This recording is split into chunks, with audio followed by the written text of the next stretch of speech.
Morning students. Last lecture में मैंने आपको ग्राफ्स के बारे में कुछ इन्फॉर्मेशन दी थी, ठीक है। वो था हमारा geometrical representation of polynomials. Polynomial कई तरह के हैं, थोड़ा सा एक रिकॉल करा देता हूँ। लीनियर पॉलिनोमियल भी था, क्वाड्रेटिक भी था, क्यूबिक भी था, ठीक है। तो ग्राफ में उसको रिप्रेजेंट करने का मैंने तरीका आपको ये बताया था, किसी भी लीनियर को अगर आप ग्राफ में प्लॉट करते हो तो हमेशा एक स्ट्रेट लाइन बनती है, राइट। एंड किसी भी क्वाड्रेटिक पॉलिनोमियल को अगर आप ग्राफ में रिप्रेजेंट करेंगे तो एक पैराबोला बनता है, जो कि आप लोगों ने नहीं सुना होगा, या 11th क्लास में अगर आप मैथ्स ले रहे हैं तो आप पैराबोला जरूर पढ़ेंगे उसको, ठीक है। इसी तरीके से क्यूबिक जो होती है उसका एक स्पिंडल टाइप का शेप बनता है। तो जनरली हम 9th क्लास में 8th क्लास में क्या करते थे, हमें पॉइंट्स दिए होते थे, हम पॉइंट्स को प्लॉट करते थे और प्लॉट करने के बाद जब हम ग्राफ ड्रॉ करते थे तो हमें हमारा कर्व मिल जाता था, चाहे वो स्ट्रेट लाइन हो चाहे कैसा भी। तो यहाँ पे ऐसा कोई प्लॉट करने को तो कुछ आएगा नहीं आपको, बस एक थोड़ी बहुत इन्फॉर्मेशन जो मैंने आपको दे दी थी। लास्ट लेक्चर मैंने ये भी बता दी कि क्वेश्चन किस टाइप के आ सकते हैं, ठीक है। एक्स एक्सिस पे कट कर रहा है, वाई एक्सिस पे कट कर रहा है, एक्स एक्सिस पे कितनी बार कट कर रहा है उतने ही सॉल्यूशन होंगे, वाई एक्सिस पे कितनी बार कट कर रहा है उतने ही सॉल्यूशन होंगे। पॉलिनोमियल एक्स का फंक्शन है कि वाई का फंक्शन है, वो सारी चीज़। इस लेक्चर में हम क्या देखने जा रहे हैं, जो इंपॉर्टेंट चीज़ है। इंपॉर्टेंट क्या चीज़ है बेटा, यहाँ पे अगर मैं आपको बताऊँ तो क्वाड्रेटिक पॉलिनोमियल सबसे ज़्यादा इंपॉर्टेंट है और क्यूबिक पॉलिनोमियल थोड़ा बहुत इंपॉर्टेंट है। थोड़ा सा क्वाड्रेटिक पॉलिनोमियल के बारे में आज हम बात करेंगे, ठीक है। चलो आगे बढ़ाते हैं।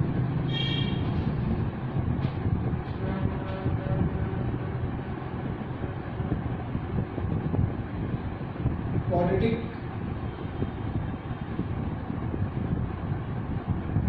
पॉलिनोमियल, ठीक है बच्चों। क्वाड्रेटिक पॉलिनोमियल थोड़ा सा इसके बारे में जो हमने पढ़ रहे हैं उसको और थोड़ा सा रिकॉल कर लेते हैं। क्या है भाई, डिग्री की बात करें तो डिग्री कैसी होगी, 2 होगी। नंबर ऑफ सॉल्यूशंस या जीरोस की बात करें, ठीक है, कई लोग रूट्स भी बोल देते हैं, तो भी 2 होंगे, ठीक है। जितनी डिग्री उतने ही होते हैं। इसका जनरल फॉर्म देखते हैं क्या होता है। इसका जनरल फॉर्म है ax² + bx प्लस, बेटा ये तो है क्वाड्रेटिक पॉलिनोमियल, और अगर यही मैं लिख दूँ ax² + bx + c equals to something, जहाँ तक इक्वल्स टू 0 लिखा हुआ होता है तो ये क्वाड्रेटिक इक्वेशन कहलाती है, राइट। तो ये हमारा क्वाड्रेटिक इक्वेशन कहलाता है। अगर मैं यहाँ पे a बोलूँ तो x² का कोएफिशिएंट है, b जो है वो x का कोएफिशिएंट है और c हमारे क्या है, कांस्टेंट है, ठीक है। तो सबसे पहली बात, क्वेश्चन किस तरीके से आते हैं, जीरोस फाइंड करना। क्या फाइंड करना, जीरोस फाइंड करना, किसी पॉलिनोमियल के जीरोस फाइंड करना। जनरली हम यहाँ पे क्वाड्रेटिक की बात करेंगे, तो क्वाड्रेटिक पॉलिनोमियल के जीरो फाइंड करने का तरीका चलो बताता हूँ। आई होप ये चीज़ तो छोटी मोटी है, आपको इसका जनरल फॉर्म भी समझ में आ गया होगा, ठीक है ना। अच्छा हाँ, एक चीज़ का खासकर ध्यान रखना है यहाँ पे, वे है a is never equals to 0। a कभी 0 के बराबर नहीं होगा। देखो अगर इसको मैं b को 0 रखता हूँ तो ये टर्म 0 हो गया। अभी हाईएस्ट पावर कितनी दिख रही है, मुझे 2 ही दिख रही है, यानी ये क्वाड्रेटिक। मैं इसको 0 कर देता हूँ, अभी भी हाईएस्ट पावर में देख रहा हूँ, क्या दिख रही है मुझे, 2 दिख रही है, अभी भी क्वाड्रेटिक है। लेकिन अगर मैं a को 0 कर देता हूँ, ये टर्म क्या हो गई, 0, अभी हट गई टर्म। अभी हाईएस्ट पावर क्या हो गई, 1 हो गई ना। तो ये क्या बन गया, लीनियर पॉलिनोमियल बन गया, इसलिए ठीक है। ये दोनों 0 हो सकते हैं, लेकिन a कभी भी 0 नहीं होगा, इस चीज़ का ध्यान रखें, ठीक है। क्वेश्चन की बात करते हैं, किस किस टाइप के क्वेश्चन है। सबसे पहले इसमें बेटा जो आ रहे हैं आपके क्वेश्चन, वो है जीरोस फाइंड करना, ठीक है। जीरोस 9th क्लास में भी आपने फाइंड किए थे, चेक भी किया था, ठीक है ना। तो मैं थोड़ा सा 9th क्लास का भी लूँगा, क्योंकि कई बार बच्चों को जीरोस निकालने में दिक्कत आती है कि इसमें आगे आने वाले क्वेश्चंस में क्या है, पहले जीरोस फाइंड करेंगे अपन, और फिर उसके बाद अपन को रिलेशन वेरीफाई करना है। रिलेशन वेरीफाई वाला थोड़ा सा बाद में बताता हूँ क्या रिलेशन, पहले जीरोस फाइंड आउट करना सिखा देता हूँ।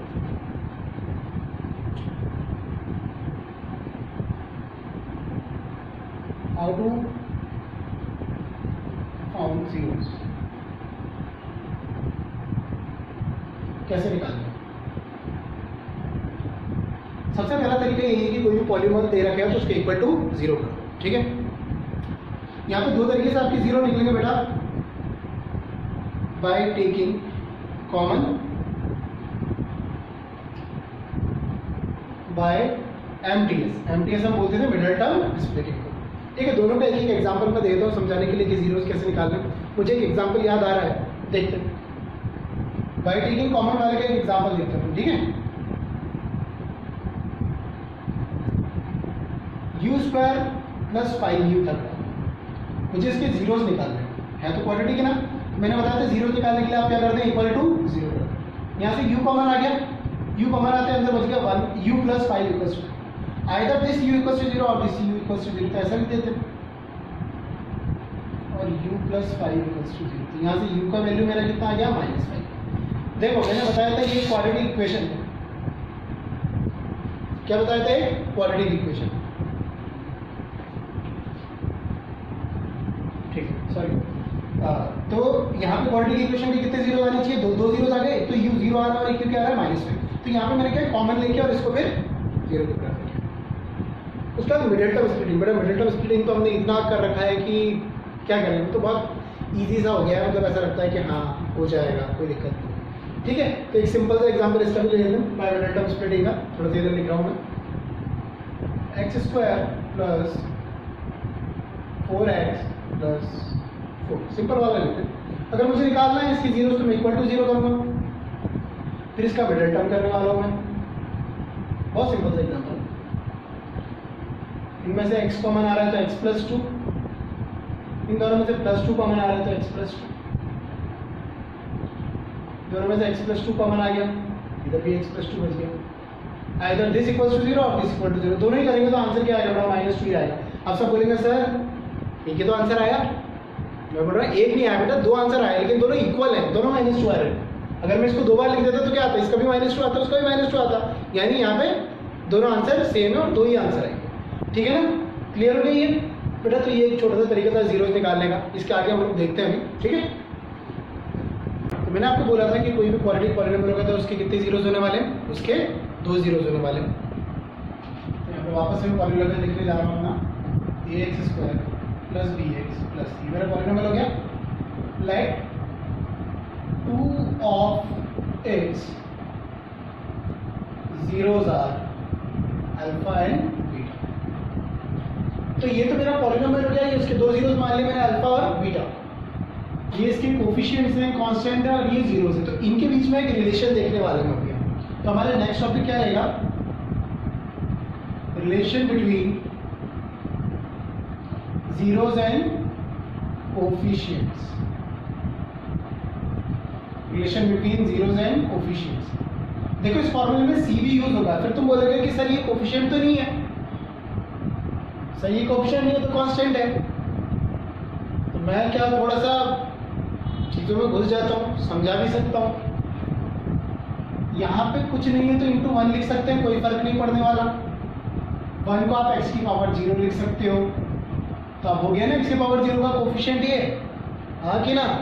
इसलिए ज़्यादा इसमें सोचने की जरूरत नहीं। कर रहे हैं तो कांस्टेंट है अर्थात कोफिशिएंट के बीच में इसको क्यों घुसा रहे हैं भैया? इसलिए क्योंकि यहाँ पे कुछ नहीं था, इंटू 1 लिख सकते थे। 1 को x की पावर 0, तो अभी x की पावर 0 का कोफिशिएंट कराना है, तो इतना ध्यान देने की जरूरत नहीं है। कभी कोई पूछे तो चिपका देना, ठीक है ना? तो relation between zeros and coefficient बात करते हैं। कुछ फॉर्मूले हैं जो आपको ध्यान रखना है, लर्न भी रखना है। पहला है सम ऑफ जीरोस।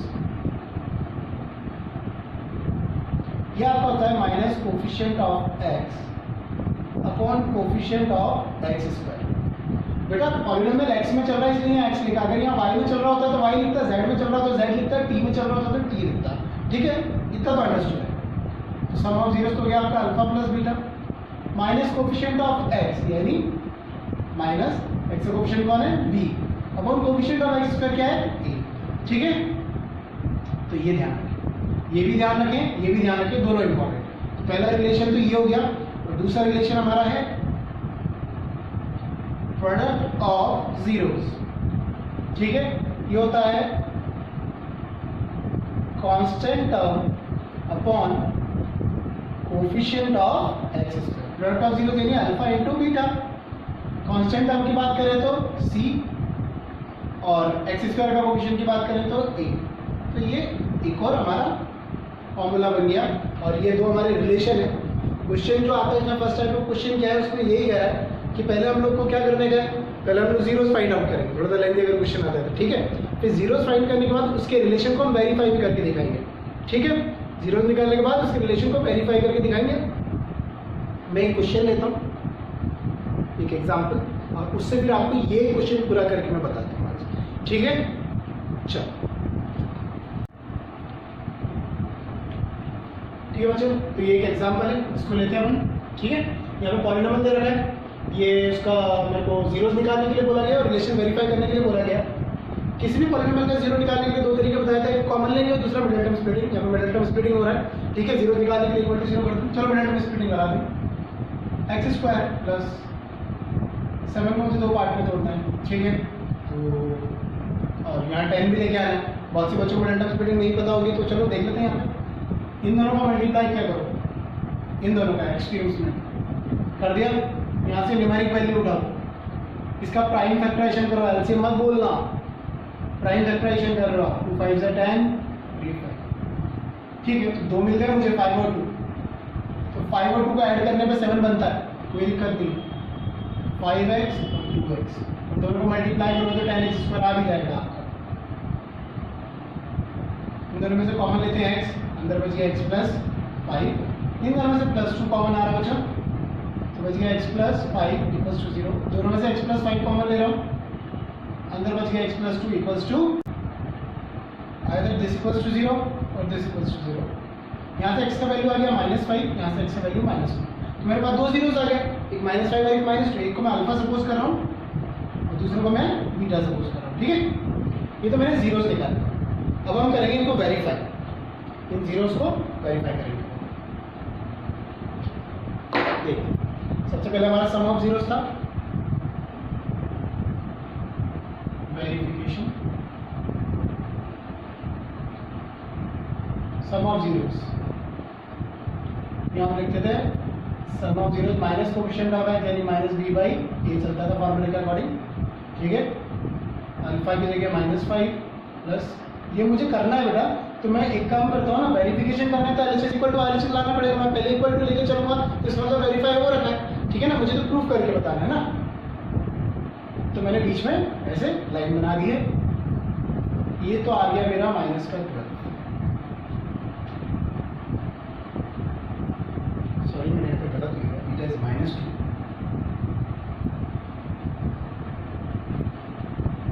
ये हो जाएगा मेरा माइनस का 7। उधर देखते हैं माइनस dx का कोएफिशिएंट हुआ करता था यानी 7, ax स्क्वायर कोएफिशिएंट होता था, यहाँ पे कुछ नहीं तो क्या मानेंगे 1, यानी यहाँ मेंशन है या क्लियर है LHS equals to RHS, hence verified. ये तो हो गया।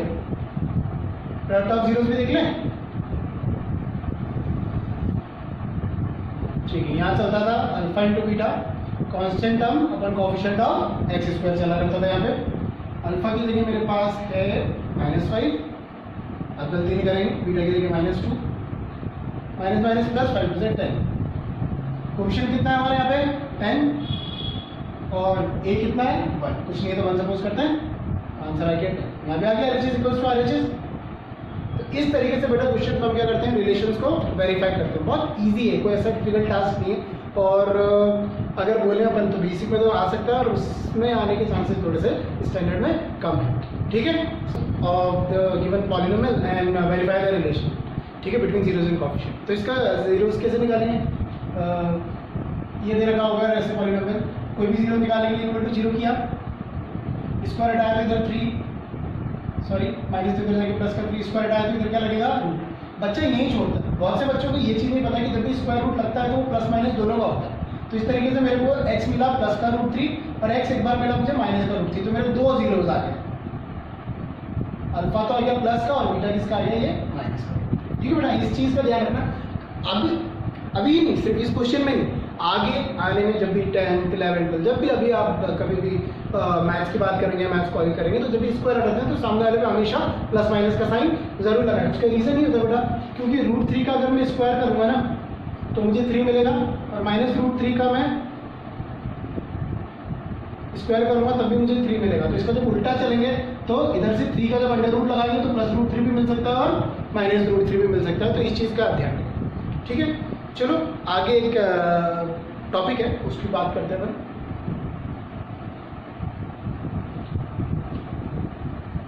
तो फर्स्ट टाइप ऑफ क्वेश्चन मैंने आपको बताया क्या है, पॉलिनोमियल दे दिया जाएगा, उसके जीरोस निकालने और रिलेशन क्या करने थे, वेरीफाई करने थे। सेकंड टाइप ऑफ क्वेश्चन क्या है, ये भी आता है, इंपॉर्टेंट है। उसने बोला है कि हमको क्या करना है, हमको या तो जीरोस देगा या फिर कुछ और चीज़ देगा और उससे क्वाड्रेटिक पॉलिनोमियल बनाना है। क्वाड्रेटिक पॉलिनोमियल देखना, to form a quadratic polynomial. बेटा दो कंडीशन बताऊंगा, ध्यान से समझना। इसके लिए अपन को जरूरत होती है इसकी, एक तो अल्फा प्लस बीटा की और एक अल्फा इंटू बीटा की जरूरत होती है। दो स्टेप में क्वेश्चन हो सकता है, या तो आपको अल्फा दे देगा और बीटा दे देगा, तो अल्फा पता है बीटा पता है, उससे ये निकाल लोगे प्लस करके और दोनों को मल्टीप्लाई करके ये निकालोगे। या तो क्वेश्चन यहाँ से चालू होगा या फिर क्वेश्चन यहाँ से चालू होगा। अगर ये दे रखा है तो फिर तो कुछ करने की जरूरत है ही नहीं। तो हमारी एक फॉर्मेट है, क्वाड्रेटिक पॉलीनोमियल बनाने का एक फॉर्मेट है, उस फॉर्मेट को ध्यान से देखना। X square minus sum of zeros into x plus product of zeros, ये हमारा फॉर्मेट है।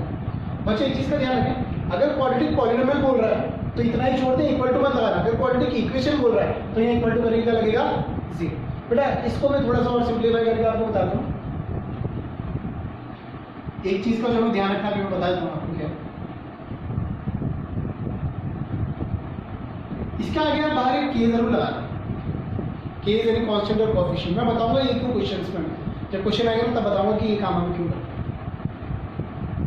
ठीक है, तो ये हमारा एक फॉर्मेट हो गया। और क्वेश्चन किस तरीके आ सकता है, या तो दो जीरोस दे दिए तो आप पहले क्या निकाल लें, उन दोनों का सम निकाल लें, उन दोनों का प्रोडक्ट करके प्रोडक्ट निकाल लें और इस फॉर्मेट में लाके हो जाएगा क्वेश्चन। पर अगर सीधा आपको दे रखा है सम ऑफ जीरोस और प्रोडक्ट ऑफ जीरोस, क्वेश्चन बहुत ध्यान से पढ़ना, जीरोस दे रखा है कि सम ऑफ जीरोस दे रखा है, ठीक है। तो उसको उठा के मैं यहाँ इस फॉर्मेट में डाल दूंगा और मेरा ये कंप्लीट हो जाएगा। चलो एक क्वेश्चन लेते हैं फिर देखते हैं। ये ज़्यादा कुछ इतना टफ वाला कोई सीन नहीं है, ठीक है। बस एक सिंपल फॉर्मेट, एक फॉर्मूला है, उसके अंदर वैल्यूज रखनी है और हमारा क्वाड्रेटिक पॉलीनोमियल बन जाता है।